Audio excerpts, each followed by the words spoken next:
Buonasera e ben ritrovati con una nuova edizione del TG Flash di New Sicilia. In apertura campagna antincendio anticipata in Sicilia, si parte dal 15 maggio e si andrà avanti fino al 31 ottobre. La Regione rafforza controlli e presenza sul territorio, mentre Savarino e Di Trapani lanciano un appello invitando i cittadini a diventare sentinelle del territorio e segnalare subito ogni anomalia. Tragedia sulla statale 115 a Sciacca nell'Agrigentino, dove uno scontro tra un'auto e uno scooter è costato la vita a due turisti americani di 24 anni.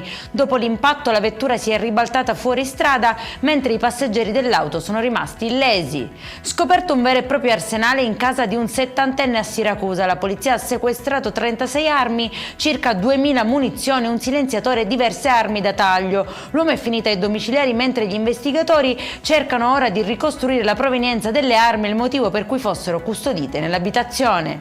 La Sicilia conquista 2 nuove bandiere blu 2026 e sale a 16 località premiate. A entrare nella lista delle eccellenze balneari sono Ispica e Lipari, riconosciute per qualità delle acque, servizi, sostenibilità ambientale e gestione del territorio. E in chiusura il meteo: continua il bel tempo sulla Sicilia, anche domani l'isola sarà baciata dal sole senza alcuna allerta diramata dalla protezione civile regionale. Temperature miti in tutte le province, ma nel weekend potrebbe arrivare una nuova fase di maltempo con piogge e calo termico. Per questa edizione è tutto, prossimo appuntamento domani alle 13:30, buona serata.